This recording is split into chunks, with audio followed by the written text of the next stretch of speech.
नमस्कार, जय हिंद, वंदे मातरम। स्वागत करते हैं आपके अपने YouTube चैनल शिक्षा जगत के चैनल राष्ट्र हित में चैनल रॉकिंग इन्फॉर्मेशन पर। आप सभी के भाइयों बहनों का वेलकम करते हैं। शिक्षक भर्ती परीक्षा के लिए आप प्रिपरेशन कर रहे हैं तो ये आपके मैथ्स पेडागोजी के टॉप 20 क्वेश्चन बहुत ही हेल्पफुल होने वाले हैं, क्योंकि ये क्वेश्चन आपकी एग्जाम में कई बार पूछे गए हैं। तो पहला क्वेश्चन, और इसके पहले आपने वीडियो नहीं देखा है तो यहाँ पे आपको बेल आइकन में प्लेलिस्ट मिलेगा, तो इसकी सभी क्लासेस आप अटेंड कर सकते हैं। अदर सब्जेक्ट की भी क्लासेस चल रही हैं, तो आप लोग जल्द से जल्द ज्वाइन करिए और अपना प्रिपरेशन 100% ठीक है परफेक्ट करिए।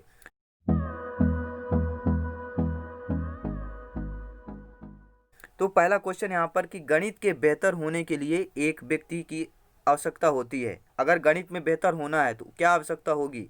गणनाओं में प्रवीणता होनी चाहिए, ठीक है। यह आपके अमूर्त चिंतन और तर्कसंगत विवेचन द्वारा समस्याओं को बनाने और उन्हें सूत्रबद्ध करने की, या सूत्र याद करने की, या हल को याद करने की। देखिए, अगर आपको गणित में बेहतर होने के लिए कोई भी व्यक्ति हो, चाहे बालक हो, चाहे शिक्षक हो, ठीक है, चाहे शिक्षिका हो, बात करेंगे तो आपके गणनाओं में प्रवीणता की होगी, ठीक है। गणित में बेहतर होने के लिए एक व्यक्ति को क्या है? गणनाओं में प्रवीणता होनी चाहिए, ठीक है। नेक्स्ट क्वेश्चन है यहाँ पर, गणित की प्रकृति एवं संरचना में निम्नलिखित में से विशेषता नहीं है। यानी कि विशेषता नहीं है, एक विशेषता आपकी नहीं होगी, बाकी अदर आपकी विशेषता होगी, ठीक है। गणित की प्रकृति एवं संरचना में देखिए इसमें से आपकी कौन सी विशेषता नहीं है, ये आपको बताना है, ठीक है। देखिए, गणित की विषय वस्तु में सामंजस्यता होती है, ये तो आपका हो जाएगा, विशेषता है। गणित की सभी संख्याओं का मूल आधार जो है समुच्चय सिद्धांत भाषा है, ये भी आपकी विशेषता है। गणित की भाषा क्या है? सांकेतिक है, ये भी सही है। गणित के निष्कर्ष निश्चित एवं तर्कसंगत होते हैं। जो गणित के निष्कर्ष होते हैं वह निश्चित और आपके तर्क संगत होते हैं, तो ये आपका यहाँ पर विशेषता नहीं है, क्योंकि तर्क संगत आपके नहीं होते हैं, ठीक है।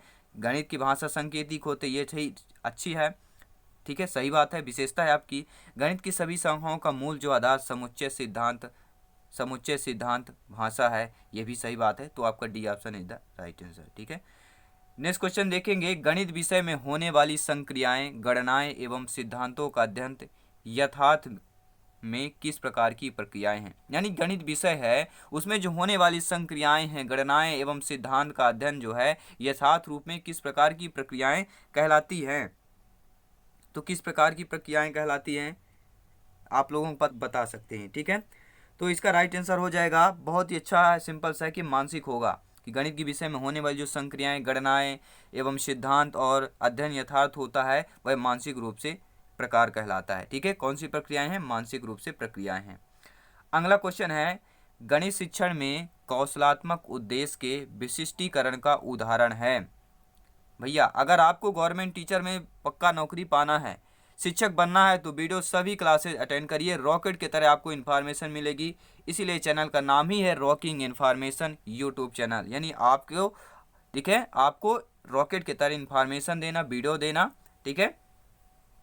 और यहाँ पे अदर सब्जेक्ट का भी क्लासेस है, तो ज़रूर आप लोग ज्वाइन करिए। बात करेंगे क्वेश्चन की कि गणित शिक्षण में कौशलात्मक उद्देश्य के विशिष्टीकरण का उदाहरण है कौन है? गणना करना, निष्कर्ष निकालना, गणितीय आकृतियाँ बनाना, या उपरोक्त में से कोई नहीं।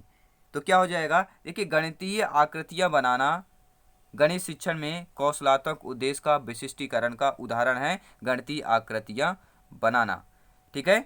नेक्स्ट क्वेश्चन देखेंगे दोस्तों, सभी प्यारे मित्रों ध्यानपूर्वक देखिएगा, वीडियो अंत तक देखिए। गणित की भाषा का अंग है, जो हमारी गणित लैंग्वेज है, मैथ्स लैंग्वेज है, उसका अंग क्या है? ठीक है, सूत्र है, संख्या, संख्यांक, चर है, संकेत है, ये आपके तीनों हैं। तो गणित का अंग आपका कौन सा हो जाएगा? तो आपके गणित का अंग क्या कहलाता है? संकेत कहलाता है। क्या कहलाता है? गणित का अंग आपका संकेत कहलाएगा, ठीक है। अंग की बात की गई है तो ठीक है, गणित भाषा के अंग आपका जो संकेत है वह अंग कहला जाएगा। नेक्स्ट क्वेश्चन देखेंगे, गणितीय भाषा का स्वरूप है, जो गणितीय भाषा है उसका स्वरूप कैसा है? जोड़ है, घटाव है, गुणा है, या सभी है? तो सभी लोग जानते हैं गणितीय स्वभाव का, देखिए जोड़ भी रहता है, घटाव भी रहता है, गुणा भी रहता है, और आपका ठीक है भाग भी रहता है। तो आपकी ये जोड़, घटाव, गुणा तीनों हो जाएंगे, यानी कि उपरोक्त। नेक्स्ट क्वेश्चन देख लेते हैं कि गणित शिक्षण में गणितीय भाषा संबंधी समझ के विकास हेतु आवश्यक है। यानी गणित शिक्षण में हमें गणितीय भाषा संबंधी समझ का विकास हेतु क्या क्या आवश्यक होगा? गणित की क्रियाओं को क्रमबद्ध रूप से समझना, विभिन्न दशाओं में गणितीय समस्याओं को समझना, तीसरा है प्रत्ययों को संकेतों में प्रकट के रूप में समझना। तो आपका उपरोक्त सभी हो जाएगा। ठीक है, नेक्स्ट क्वेश्चन देखेंगे, गणित शिक्षण में गणित की भाषा का प्रमुख गुण क्या है? शुद्धता, यथार्थता, सक्षमता, सभी। तो गणित शिक्षण में जो गणित की भाषा का प्रमुख गुण माना जाता है, आपकी ये सभी हो जाएंगे। शुद्धता भी होती है, यथार्थता भी होती है और सक्षमता भी होती है। ठीक है, नेक्स्ट क्वेश्चन देखेंगे कि गणित विज्ञान का प्रवेश द्वार एवं कुंजी है, निम्न में से यह कथन किसका है? तो सभी लोग जानते हैं रोजर बेकन, क्योंकि यह 100% क्वेश्चन आता है हर टीईटी एग्जाम में। ठीक है, हर शिक्षक भर्ती में, चाहे वर्ग 1, 2, 3 की बात करें, चाहे संविदा की बात करें, चाहे सीटेट की भी स्टेट, ठीक है, टीचर टेस्ट की बात करेंगे, सभी क्वेश्चन में एग्जाम में क्वेश्चन आ चुका है। नेक्स्ट क्वेश्चन देखेंगे, बच्चों में गणित की भाषा का विकास करने के लिए गणित शिक्षक में निम्न में से क्या गुण होना चाहिए? ठीक है, अब अगर आप मैथ्स के टीचर हो, मैथ्स के अध्यापक बनना चाहते हैं गणित के, तो क्या आपके गुण होना चाहिए? ठीक है, बच्चों में गणित की भाषा का विकास करने के लिए गणित उपकरणों को प्रयोग करने की क्षमता होनी चाहिए, गणित कक्षा संचालन की योग्यता होनी चाहिए, विभिन्न शिक्षण विधियों का ज्ञान होना चाहिए। तो ये आपके क्या तीनों होना अनिवार्य है। तो उपरोक्त सभी हो जाएगा। ठीक है, नेक्स्ट क्वेश्चन देखेंगे, अगला प्रश्न मोस्ट इंपॉर्टेंट है, ध्यानपूर्वक देखिएगा कि गणित की भाषा एवं प्रकृति अन्य विषयों की अपेक्षा है। यानी कि गणित की जो भाषा और प्रकृति होती है अन्य विषयों की अपेक्षा क्या है? कमजोर है, लचीली है, सुदृढ़ है, या इनमें से कोई नहीं है। तो इसका राइट आंसर क्या हो जाएगा? क्या होगा? गणित की भाषा एवं प्रकृति अन्य विषयों की अपेक्षा जो है क्या है? सभी लोग बताइए।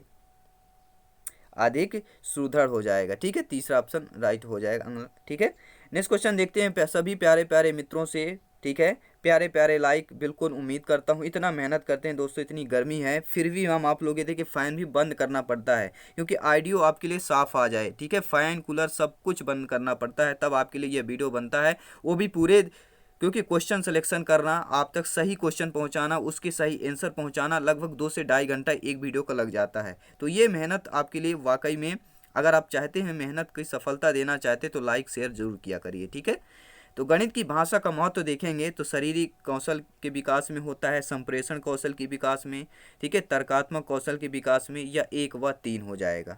ठीक है, तो इसका राइट आंसर क्या हो जाएगा? देखिए गणित की भाषा का जो महत्व होता है शारीरिक कौशल के विकास में, संप्रेषण कौशल के विकास में, तर्कात्मक कौशल के विकास में। बताइए कौन सा सही हो जाएगा? सभी लोग कमेंट करके बताइए इसका राइट आंसर क्या होगा। ठीक है, गणित की भाषा का महत्व की बात पूछ गई है जो मैथ्स के है। ठीक है, उसकी भाषा का महत्व किस में है? संप्रेषण में है, तर्कात्मक में है, तो आपके शारीरिक कौशल में है, कौन सा हो जाएगा? तो आपके चौथा ऑप्शन होगा, फर्स्ट और थर्ड। ठीक है, नेक्स्ट क्वेश्चन देखेंगे कि गणित की भाषा में निम्न में से किसको सम्मिलित नहीं किया जाता है? जो गणित की भाषा है उनमें से किसको सम्मिलित नहीं करेंगे? गणितीय सिद्धांतों को, गणितीय संकेतों को, गणितीय पदों को, या इनमें से कोई नहीं? ठीक है, गणित की भाषा में सम्मिलित करने की बात की गई है। ठीक है, तो क्या सम्मिलित नहीं करेंगे? सिद्धांतों को, गणितीय संकेतों को, गणितीय पदों को, तो यहाँ पर संकेतों को हम शामिल नहीं करेंगे। ठीक है, नेक्स्ट क्वेश्चन देखेंगे यहाँ पर कि निम्न में से कौन से विकल्प में गणित की भाषा की झलक है? राम और सीता जा रहे हैं, श्याम हापुड़ जा रहा है, यात्रा के दौरान मीरा ने 10 किलोमीटर की दूरी पैदल तय की। श्याम और मोहन 2 भाई हैं, तो देखेंगे दूरी बराबर क्या होता है? चाल बराबर दूरी बटे समय होता है। तो यहाँ पर गणित की झलक दिखाई दे रही है, यात्रा के दौरान मीरा ने 10 किलोमीटर दूरी पैदल तय की। ठीक है, आई होप आप सभी क्वेश्चन इंपॉर्टेंट है और बहुत अच्छे तरीके से यहाँ पर आप लोग समझ पा रहे होंगे। उम्मीद करता हूँ ऐसे क्वेश्चन एग्जाम में पूछे जाएंगे तो आप लोग फटाफट सॉल्व कर लेंगे। ठीक है, नेक्स्ट क्वेश्चन देखते हैं कि गणित में प्रश्नों को हल करते समय क्या है? गणित में प्रश्नों को हल करते समय आंकड़ों की शुद्धता बनाए रखने के लिए हल को लिखा जाता है। उनकी शुद्धता बनाए रखने के लिए हल को लिखा जाता है। कैसे लिखा जाता है भैया? किसी भी तरीके से लिख देंगे, विशेष विधि के अनुसार विधि चरणों में लिखेंगे, ज्ञात तरीके से लिखेंगे, या इनमें से या उपरोक्त में से कोई नहीं। देखिए गणित में प्रश्नों को हल करते समय आंकड़ों की शुद्धता बनाए रखने के लिए हल को क्या लिखा जाता है? विशेष विधि के अनुसार विधि चरणों में है। ठीक है, ज्ञात तरीके से, तो ज्ञात तरीके से लिखा जाता है। नेक्स्ट क्वेश्चन की बात करेंगे। अगला प्रश्न है, देखिए आपके सीटेट ठीक है, आ चुका है, तो प्रीवियस ईयर का क्वेश्चन है, तो बहुत ही अच्छा मोस्ट इंपॉर्टेंट क्वेश्चन है, तो हर भाई बहन इसको ध्यानपूर्वक देखेंगे।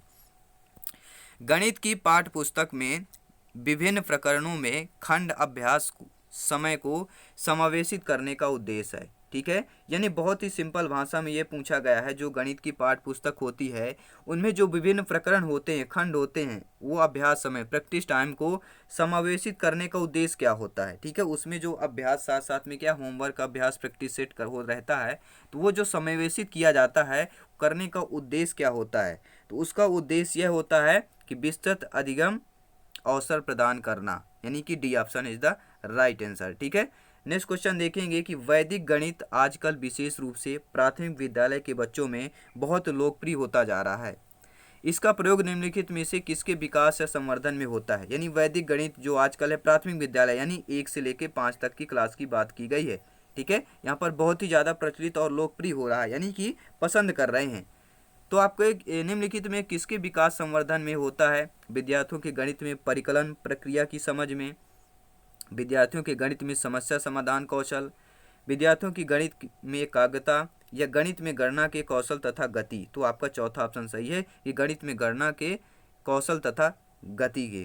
ठीक है, नेक्स्ट क्वेश्चन देखेंगे कि निम्नलिखित में से कौन सा प्राथमिक स्तर पर गणित शिक्षण की पाठचर्या अपेक्षाओं के साथ मेल नहीं खाता है। ठीक है, जो अपेक्षा होती है बच्चों की उसके साथ यहाँ पर मेल नहीं खाता है, वह कौन सा आपका ऑप्शन है। ठीक है, तो यहाँ पर देखेंगे पहला कि भिन्न को पूर्ण के, क्या दिया है, भिन्न को पूर्ण के अंश के रूप में प्रदर्शित करना तथा सरल के भिन्नों को विस्तृत करना, ये तो मेल खा रहा है। दूसरा देखेंगे कि वर्गीकृत आंकड़ों के निरूपण का विश्लेषण करना तथा निष्कर्ष निकालना, ये आपका क्या मेल नहीं खा रहा है। ठीक है, तीसरा भी देख लेते हैं कि आप लोगों को समझ आ सके, क्योंकि सभी ऑप्शन देखने से क्या होता है, क्लियर होता है कि वाकई में क्या सही होगा क्या नहीं होगा। तो दैनिक जीवन की तार्किक जो कार्य प्रणाली तथा गणितीय सोच के बीच में संयोजन का विकास, ये बिल्कुल सही बात है। और मानक परिकलन प्रणाली से संख्या संबंधी संक्रियाओं के करने में भाषा और प्रतीक चिन्हों का विकास, तो आपके देखिए जो कौन सा सेकंड ऑप्शन दिया है ये आपका मेल नहीं खा रहा है। ठीक है, नेक्स्ट क्वेश्चन देखेंगे, बहुत अच्छा प्रश्न है, एनसीएफ से क्वेश्चन है, जो एनसीएफ 2005 से आता ही आता है। राष्ट्रीय पाठचर्या रूपरेखा 2005 के अनुसार विद्यालय में गणित शिक्षण का संकीर्ण उद्देश्य क्या था। सीटेट 2015 में पूछा जा चुका है प्यारे मित्रों। ठीक है, तो मोस्ट इंपॉर्टेंट क्वेश्चन है यह। तो देखिए संकीर्ण उद्देश्य क्या था कि संख्यात्मक कौशलों का विकास करना संकीर्ण उद्देश्य था। ठीक है, नेक्स्ट क्वेश्चन की बात करेंगे। अगला प्रश्न आ चुका है स्क्रीन के सामने कि एक बच्चा जिस अवस्था में सभी संख्या संबंधी क्रियाओं को करने में सक्षम है तथा भिन्नों के संप्रत्यय की व्याख्या करने में सक्षम है, वह अवस्था कौन सी होगी। यानी एक बच्चा है जो वह सभी संख्या संबंधी संक्रियाओं को भी करने में सक्षम होता है और जो भिन्नों के संप्रत्यय होती है उनको भी व्याख्या करने में सक्षम होता है, तो वह आपकी अवस्था कौन सी होगी। ठीक है, विभाजनात्मक अवस्था होगी, संक्रियात्मक अवस्था होगी, आरंभिक अवस्था होगी, या आपके परिमाणात्मक अवस्था होगी। कौन सी अवस्था कहलाएगी, तो वह आपकी अवस्था कहलाती है संक्रियात्मक अवस्था। ठीक है, आई होप आप लोग क्वेश्चन समझ में आ रहे होंगे। ठीक है, तो ये भी टॉप 20 क्वेश्चन थे। अगर इतने मेहनत करने के बाद अगर आप वाकई में सिलेक्शन पाना चाहते हैं और अभी तक भी हमारे चैनल को सब्सक्राइब नहीं किया है तो सब्सक्राइब जरूर कर लीजिएगा और बेल आइकन जरूर प्रेस कर लीजिए, क्योंकि अगला जो वीडियो आएगा वो गोल्डन वीडियो होगा आपके एग्जाम की वजह से। तो फटाफट जाइए, सब्सक्राइब करिए और बेल आइकन क्लिक करिए। मिलते हैं नेक्स्ट वीडियो में, तब तक के लिए जय हिंद, वंदे मातरम। हंसते रहिए, मुस्कुराते रहिए और